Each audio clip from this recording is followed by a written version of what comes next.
ಗಣಪತಯೇ ನಮಃ. ಶ್ರೀ ಗುರುಭ್ಯೋ ನಮಃ. ಹರಿ ಓಂ. ನಮಸ್ಕಾರ. ಓಂ ಅಕ್ರೂರಾಯ ನಮಃ.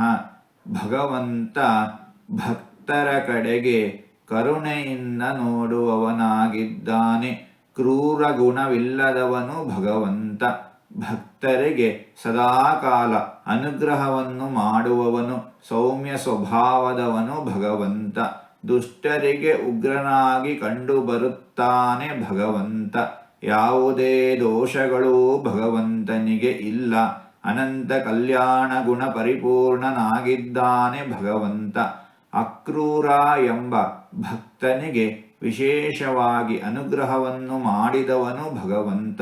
ಇಂತಹ ಭಗವಂತನನ್ನು ಅಕ್ರೂರಾಯ ನಮಃ ಎಂಬುದಾಗಿ ವಿದ್ವಾಂಸರು ವರ್ಣಿಸುತ್ತಾ ಇದ್ದಾರೆ. ಹೀಗೆ 4 ತೊದಲು ಮಾತುಗಳನ್ನು ಆಡಿದ್ದೇನೆ.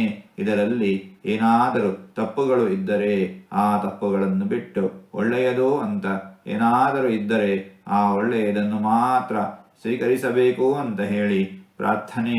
ಈ ನುಡಿಗಳನ್ನೆಲ್ಲ ಆಡಿಸಿದ ಭಗವಂತನಿಗೆ ಸರ್ವವೂ ಸಮರ್ಪಿತ. ಸರ್ವಂ ಶ್ರೀಕೃಷ್ಣಾರ್ಪಣಮಸ್ತು.